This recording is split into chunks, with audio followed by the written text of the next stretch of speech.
చూడొచ్చు. మేజర్ శ్రీనివాస్ గారు, అంటే వార్ స్టార్ట్ అయినప్పటి నుండి చాలా అధునాతనమైనటువంటి టెక్నాలజీను వివిధ దేశాలు ఉపయోగిస్తున్నాయి.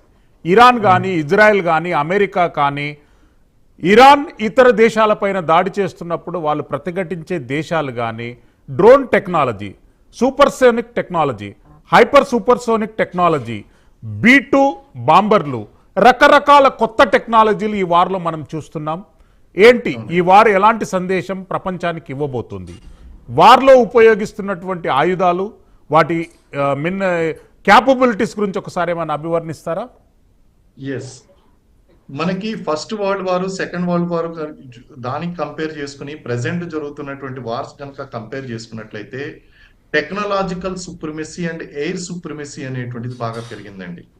ఇక్కడ వార్ లో రెండు స్ట్రాటజీస్ అండి. ఒకటి డిఫెన్సివ్ టెక్నాలజీ, రెండు అఫెన్సివ్ టెక్నాలజీ.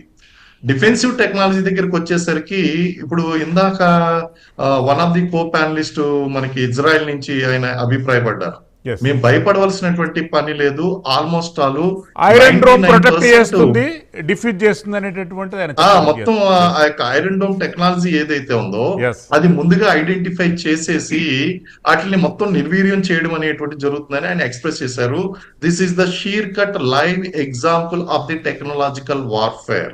అంటే అక్కడ శత్రువు ఉపయోగించేటువంటి మిజైల్స్ ఏదైతే ఉన్నాయో దాన్ని ముందుగానే పసిగట్టి దాన్ని గాలిలోనే డిఫ్యూజ్ చేసేసి దాన్ని పేలగొట్టి దాని యొక్క ఇంపాక్ట్ లేకుండా చేసుకోవడం డిఫెన్సివ్ టెక్నాలజీలో భాగం.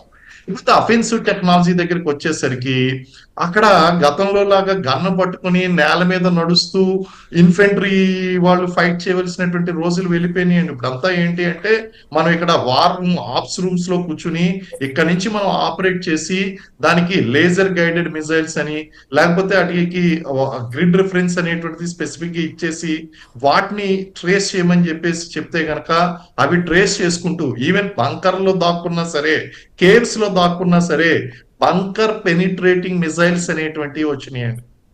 అంటే ఇటు అఫెన్సివ్ ఆపరేషన్ లో కానీ డిఫెన్సివ్ ఆపరేషన్ లో కానీ రెండు ఆపరేషన్స్ లోనూ కూడా మనకి టెక్నాలజీ అనేటువంటిది చాలా కీలకమైనటువంటి పాత్ర పోషిస్తుంది.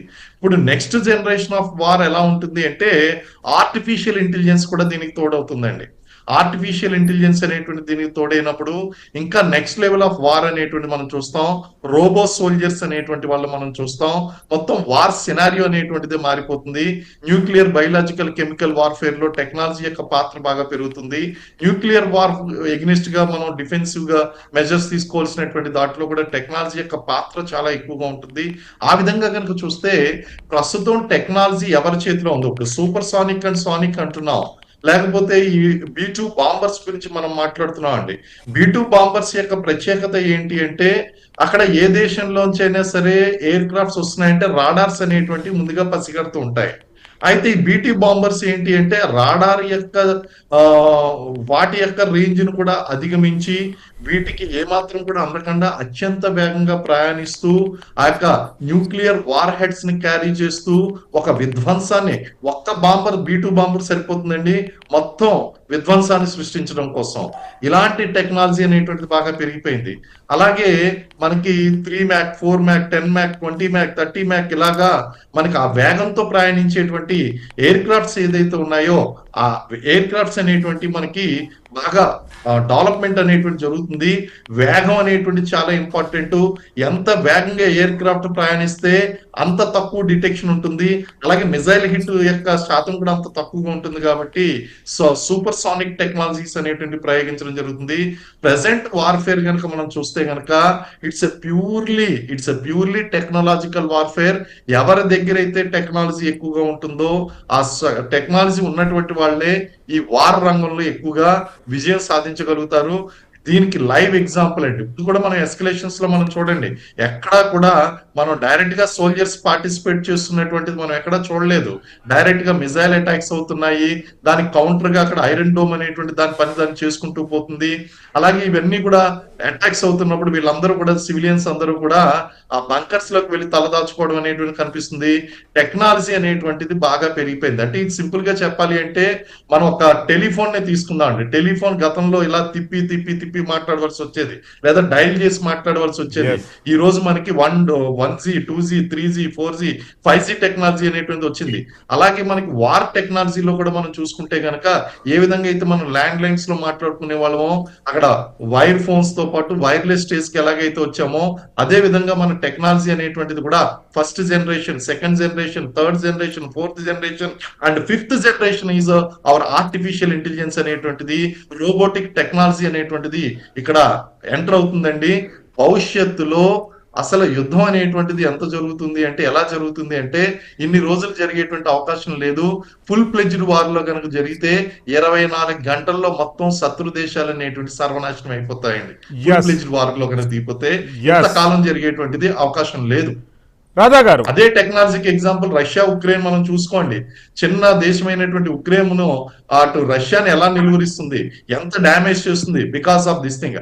అన్నిటికంటే మించి డ్రోన్స్ అండి, డ్రోన్స్ అనేటువంటివి తీవ్రమైనటువంటి ఉత్పాతాన్ని సృష్టిస్తున్నాయి. మనం ఎవ్వరం కూడా డైరెక్ట్ గా వెళ్ళవలసినటువంటి అవసరం లేదు. డ్రోన్స్ ప్రిసైజ్డ్ గా వెళ్ళిపోతున్నాయి. అక్కడ వదలవలసినటువంటి చోట్ల మిజైల్స్ అనేటువంటి డ్రాప్ చేస్తున్నాయి, హై ఎక్స్ప్లోజివ్స్ ని డ్రాప్ చేస్తున్నాయి. అండ్ ఎర్లీ వార్నింగ్ సిస్టమ్స్ లో కూడా మనం చూసుకుంటే గనక అవాక్స్ అంటామండి. అవాక్స్ అంటే ఎర్లీ వార్నింగ్ సిస్టమ్స్ అనేటువంటి ఉంటాయి. ఇవన్నీ కూడా రాబోయేటువంటి ఎయిర్ క్రాఫ్ట్స్ ని, మిజైల్స్ ని ముందుగానే పసిగట్టేటువంటి అవకాశం ఉందండి. అందుగురించి టెక్నాలజీ అనేటువంటిది most important, whether it is IT field or whatever the field. Defence లో ఈ టెక్నాలజీ అనేటువంటిది ఎవరి దగ్గర అయితే ఎక్కువగా ఉంటుందో వాళ్ళే ఎక్కువగా యుద్ధంలో నెగ్గేటువంటి అవకాశం ఉంది. అదే మళ్ళీ వస్తాను రాధా గారు. పర్టికులర్ గా విమానాయ సంస్థ అనేటటువంటిది పూర్తిగా కుదేలైపోయింది.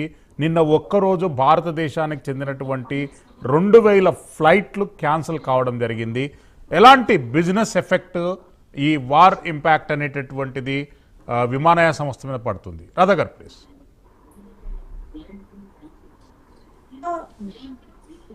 రాధా గారు, కెన్ యూ హియర్ మీ రాధా గారు ప్లీజ్? ఎస్ రాధా గారు ప్లీజ్.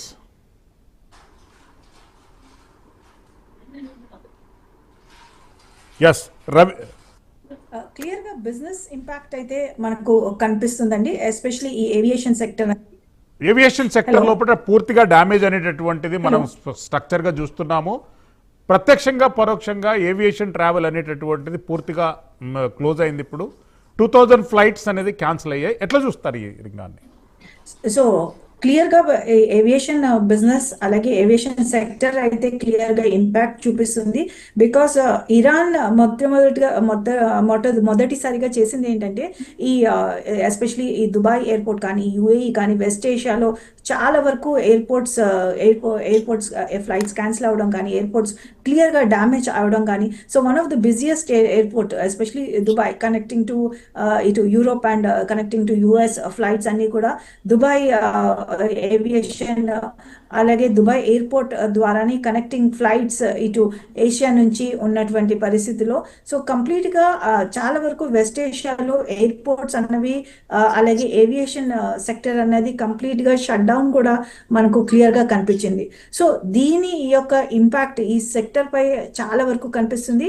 అలాగే ఎస్పెషలీ ఇరాన్ కూడా చేసినటువంటి స్ట్రాటజిక్ ఎఫర్ట్ ఏదైతే ఉందో, స్ట్రాటజీ యూస్ చేసి ఎస్పెషలీ బిజినెస్ సెంటర్స్ అయినటువంటి దుబాయ్ కానీ, లేదంటే యుఏఈ కానీ, కువైట్ కానీ, లేదంటే ఈ Burj Khalifa in and around అక్కడే వాళ్ళ యొక్క అటాక్స్ కూడా చేశాయి. సో క్లియర్ గా ఎకనామిక్ ఇంపాక్ట్ ఎక్కువగా చేయాలి అనే ఉద్దేశంతోనే ఇరాన్ కూడా స్ట్రాటజిక్, బికాస్ ఇరాన్ కి తెలుసు వాళ్ళు టెక్నాలజికల్ పరంగా అలాగే మిసైల్స్ అండ్ మిలిటరీ ఎక్విప్మెంట్స్ పరంగా they are not supreme either to Israel and US అని వాళ్ళు క్లియర్ గా అర్థమవుతుంది. సో ఇమీడియట్ గా వాళ్ళు ఎంతవరకు నష్టపరచగలరో ఎకనామిక్ ఇంపాక్ట్ అనేది క్లియర్ గా క్రియేట్ చేయాలన్న అంశం అయితే ఇక్కడ కనిపిస్తుంది. సో ఈ ఎఫెక్ట్ ఏవియేషన్ సెక్టర్ పై చాలా ఎక్కువగా ఉండబోతుంది. సో ఏవియేషన్ సెక్టర్ డ్యామేజ్ కానీ, ఇన్ఫ్రాస్ట్రక్చర్ డ్యామేజ్ కానీ, అలాగే బిజినెస్ డ్యామేజ్ అనేది కూడా క్లియర్ గా కనిపిస్తున్నటువంటి అంశం. ఎస్ రవి సోమ గారు, ఇజ్రాయెల్లో ఉన్నటువంటి భారత్